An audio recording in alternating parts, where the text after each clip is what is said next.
ओ बाबा तू अदा के छड़ बुधा त केरो जुगरेला जंहिंजे मथां टांडा रखणा ने चक्कर खाने जो शक ॾींहों मुंहिंजे मथां वधंदो थो वञे। शक केरो शक बाबा शक इहो थो करे त असां क़स्म खे भॼाए छॾियो आहे। मूंखे बठा लॻा त मां बर्दाश्त करे वेंदुसि। तव्हां रुॻो पंहिंजो ख़्यालु कजो। जिन चक्कर खान जे हथ चढ़ियो ऐं तव्हांखे बठा हई सची असली न कजो। मथां ज़ुबान खोले वेहो बकी वेही रहो। पोइ वरी जेको आहे मुंडे रुख न कजो माना मुंडे पोइ सुलदे जहिड़ो बूत खणी पी रहो। त हैदर पंहिंजे पलांद करण जे लाइ पंहिंजे घर में तुंहिंजे भाउ खे रहाए ठीकु आहे। ऐं आमना जे हथां तुंहिंजे भाउ खे ज़हर जी पुड़ी तयारु ऐं ॿी ॻाल्हि त हुन मरियात जो मड़ो दुननि जे घर मां मिलियो। पर पुट जेकॾहिं तुंहिंजे असीं भाउ खे कतलाम कयो आहे न त हुन जो मड़ो त छा हुनजी त तोखे हॾी बि कान मिले पुट हॾी बि न।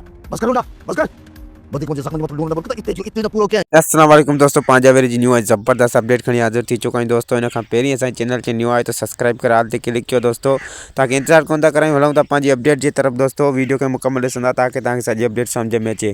जी दोस्तों तव्हांखे नेक्स्ट एपिसोड में ॾिसण लाइ मिलंदो त जाबिर जेको आहे त कंहिंखे मार कुट करण जे लाइ माण्हू तयारु कंदो ऐं पंहिंजे माण्हुनि खे इहो सम्झाईंदो त तव्हांखे जेको आहे त ख़्याल सां वेहणो आहे। ईअं न ते जो चाकर खाने खे ख़बर पए ऐं तव्हां चाकर खाने जे वर चढ़ी वञो ऐं पोइ बाद में जेको आहे त पछताइणो पए।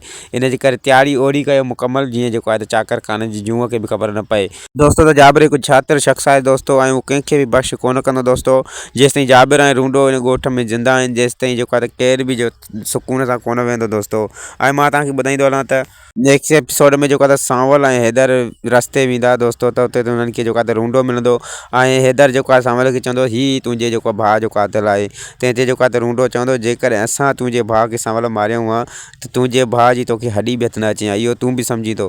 हैदर तव्हां सां इहो कलूर इन जे करे कयो आहे जो त तव्हां हुनखे पंहिंजी भेण जो संग कोन ॾिनो। इन जे करे जेको आहे त पंहिंजे सौट खे जेको आहे त घुराए करे ऐं पंहिंजे घर में पंहिंजी माउ जे हथारों जेको आहे त हुनखे भाॼीअ में ज़हर विझी जेको आहे त हैदर खे जेको आहे त हैदर जेको आहे त पंहिंजे सौट शमीर खे पूरो कयो ऐं जेको आहे त इहो इल्ज़ाम असां ते हणणु पियो चाहे जीअं पाण बची सघे। पर हुनखे ख़बर न आहे त रूंडे जो रेड़ो ई काफ़ी आहे। जेकॾहिं असांजे हथ में शमीर अची वञे हा त हुनजी हॾी बि तव्हांखे जेको आहे त नसीबु कोन थिए हा ऐं तव्हांखे हुनजी लाश ॻोल्हण लाइ जेको आहे त साल लॻी वञनि हा।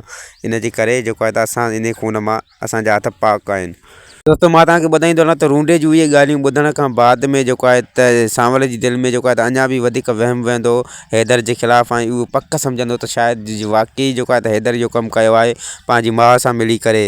पर शायदि हुनखे ख़बर न आहे त रूंडो जेको आहे त केतिरो कमीनो आहे दोस्तों। उमेद आहे त हीअ वीडियो तव्हांखे पसंदि आई हूंदी। वीडियो पसंदि अचे त लाइक सब्सक्राइब शेयर ज़रूरु कंदा। वरी मिलंदासीं तव्हां सां न्यू वीडियो जी अपडेट खणी ईंदासीं दोस्तों।